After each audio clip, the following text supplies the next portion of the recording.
Johnny. How's your day going so far? What's going on, dude? Well, it is really great to connect. Whenever I watch Impact, you're usually in the most entertaining segment of the show. Is that kind of by design? Do they have to tell you to be entertaining, or does that just happen naturally? Well, they're telling me to get out there, but they're leaving a lot of it up to me, and they've just been great, and I'm enjoying the heck out of it. Just kind of being myself out there, so to speak. And I guess I'm a funny, bumbling idiot. That's pretty much what I think of myself. Definitely funny. That throwback, throwdown segment might have been my favorite. Yours, where you were the young up-and-comer. Was that something that you came up with? I'm trying to remember. That was back in like October. I really enjoyed that show too. I thought everybody did a great job on that. It was just go out there and do your thing, man. And I did it, and they liked it, and the fans liked it. So hey, man, if they're happy, I'm happy. You know. Makes a lot of sense to me. And somebody who's been following you for decades know that you've been to the highest level for decades now. Like Johnny Swinger's not a rookie. Yeah, I was just talking to a couple days ago, talking to Chavo Guerrero Jr., as we used to call him, but he's 49 now. But we had a match in the Georgia Dome in 1998. I'm like, Chavo, doesn't it? Like 22 years ago. And he's like, I can't believe it's been that long. I said, dude, we just been around this thing forever. And he looks fantastic. And you know what I mean? He had aged one day, and it's just still in great shape. And I'm like, that's the key to it.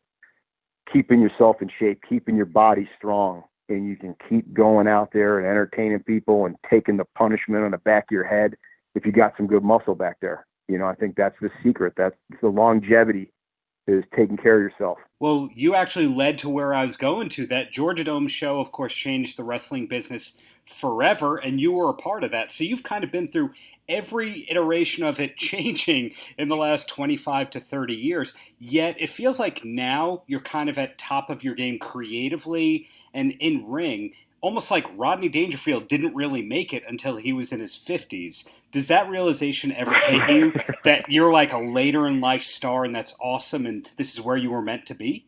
Yeah, absolutely. I'm like you said, just being around so long, you learn so many things from so many different people, and the impact has been great with the producers. They're behind me, and they like the character, and they have a vision for it, and I go out there and execute it the best I can, and they're just happy with it, and the fans seem to be really happy with it. So it's my most favorite work that I've ever done in my career. And I just turned 45, so I'm just glad to be there. I'm glad people are enjoying what I'm doing, and it's a lot of fun. You know what I mean? I'm having fun with it. Whether or not we call it a character, I see a lot of David Lee Roth influence in you. Is that a misnomer right there?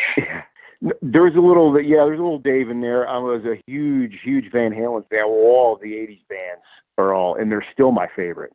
And if they weren't any good, they wouldn't still be coming on the radio. Okay, so when something's good, it lasts forever. In music, wrestling, Robert De Niro's still the man, and he's going to be 80. Okay, so I look at if you want to call a character what I'm doing right now, I think that what I'm doing on Impact right now is going to stay with me for probably the rest of my life. Is the thing that stood out about this long career, however long I have, you know. So it's pretty exciting. And when you say that you're into all the 80s bands, does it go much, much deeper than Rat? Like, are you into Shark Island, that kind of deep? It's strange because now I see myself liking stuff that was even before my time that I didn't like back then. You know what I mean? Is that like the Rolling Stones and all that? I wasn't at my age. You know what I mean? I didn't really like them that much when I was a kid, but I appreciate them now. I appreciate that talent from way back then, and it's just something how when you get older and things change for you and you have different tastes and all that. But I mean, I'll always be an 80s guy, and even before that, I appreciate some of the stuff today, just not as much, you know. But that's just me being grizzled, I guess. The grizzled old vet. Grizzled and chiseled, yeah. That's trademark that one, grizzled and chiseled. Well, one thing I don't know about you for sure, I'm calling in from Long Island. Are you actually from Long Island? I've never I've never been there. I've never been to Long Island. I grew up in Western New York. I'm a Western New York guy, Buffalo, outside Buffalo. And I've been all over New York State. I wrestled in Manhattan. I've never been on Long Island. I don't know where that came from. I think when I was in WWE, they decided to bill me from there.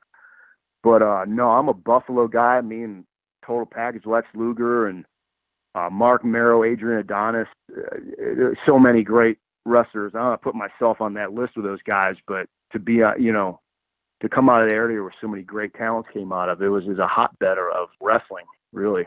Yeah, Rochester is another one of those. But bring it back to Impact here. Sure. Your alignment with Chris Bey, he just seems like he's the future of this company. Would you agree with that one? Man, that guy he kind of burst on the scene right around the time I did out there. And it's like, you could just tell right away he was going to be special. And, man, he could just do some stuff in that ring that, you're just amazed that he could get up afterwards. I was like, wow, this kid's got something going for him. This is going to be a good pairing. And he listens, you know what I mean? And that's the main thing. You got to always be open to, I still listen. I go to a show and Bob Armstrong's there. I make sure I listen to whatever he says because he's seen way more than I have, and it works. So you never, ever stop learning. And that kid, Chris Bey, I don't even think he's 25 years old, and he's already got so much going for him. He can only get better. I just told him, I said, dude, just don't get hurt out there. You know what I mean? Don't get killed out there, and you'll make nothing but money. And you'll be in his corner at Slammiversary? Well, allegedly I've been banned. Okay. Now, we're trying to work on this at the 11th hour to get this reversed. The referees and all that. I was standing outside the ring there for one of his matches, and they think I did something that was illegal or whatever. I don't know what that's all about. I'd never do anything like that. That kid, he doesn't need my help. He can do it on his own. I'm just giving him pointers, But there's some kind of ban, I think, as we speak. But, things change at the 11th hour. There's stay of execution, so you just never know what could happen. So whether I'm there or not, Chris Bey will be your next X Division champion. That's my prediction. I think a lot of people are hoping for that. And, of course, you can start a petition today. Slammiversary is 9 days away. If we get, 10,000 signatures, it has to be a reality, right? Absolutely. Yeah, that sounds good. Back to what you were talking about being in shape and all of that. Did you ever have a moment in your career where you weren't in great shape like you are now? Pardon my ignorance on that end. No. I started lifting weights when I was 12 years old, and it was to be a professional wrestler because I knew at that point that I wasn't going to be 6'4" or a 280-pound guy, so I had to make myself as durable as I could be because that was one of the things I was taught earlier on. Your best chance of success is over the long haul. It's not, you got to have a super long career, but to do that, you have to be physically durable. And I remember Scott Demore, my good friend, who is our vice president. He's given me this great opportunity to come back. He told me a long time ago, I don't know how many years ago it was, he goes, Swinger, he goes, you were born to be a wrestler.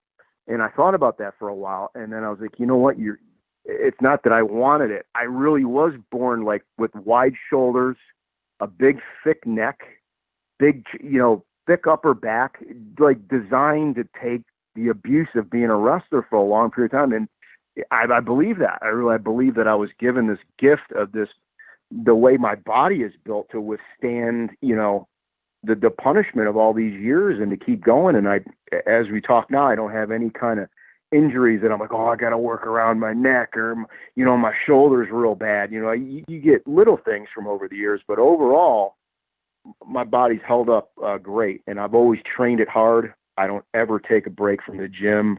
I got a gym set up in my house. So there's no excuse, man. That's my life. Like some people breathe. I need water. I got to go train. I just got to do it.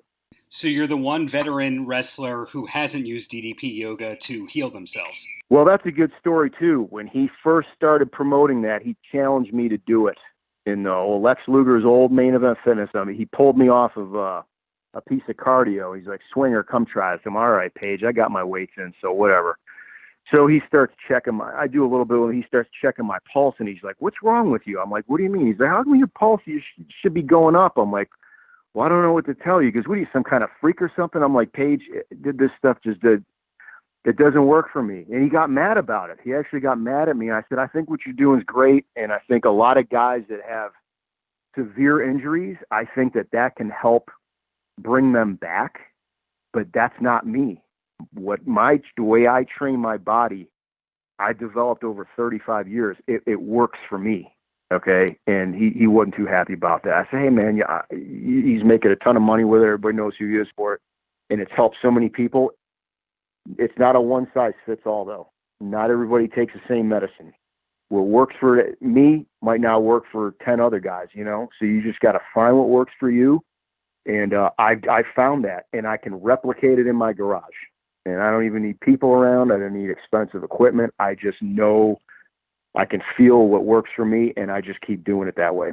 I couldn't have said that any better. So 2 quick questions, then you're free for me. And the first one is, do you have any projects or ventures or things you do outside of wrestling, or is it all wrestling, all family, all fitness, and that's it? Well, you just said a mouthful there. That really does, what you just said really does take up. I have 2 teenagers, okay? I have a house to maintain. I got an 80-pound pit bull sitting here. I got nothing but work to do. I don't know how much more I could do. I'm trying to get myself out there more on social media to help promote the company. That's like a new thing for me. I'm really trying to catch up on this stuff. And Scott Demore just showed me how to turn on that Twitter gimmick the other day. So that's the extra stuff I've been doing recently, like really trying to engage the Mizarks out there on the social media platforms. And but it's all I can handle. It really is. I don't know how much more I could do. Like I said, I got to do my training every day, and we're still filming our TV regularly. So, and now the independent shows are starting to come back. So I'm getting a lot of offers for appearances coming up. So I'm pretty busy. I can imagine so. So in closing, Johnny, any last words for the kids? Yeah, say your prayers, take your... Oh, no, that's the other one. Seriously, live a clean life and have a goal. Whatever it is, as long as it's legal. If you don't have a goal, you're just kind of walking around aimlessly, and you're going to end up in trouble because you got nothing to lose. You got nothing to risk. But if you got a goal, you'll stay on track, and you'll make it, whatever you want to do. Those sounded like some really good Kiss lyrics there. So thank you so much for your time, and looking forward to seeing what's coming next for you. Yes, sir. Nothing but fun times. Paltrocast.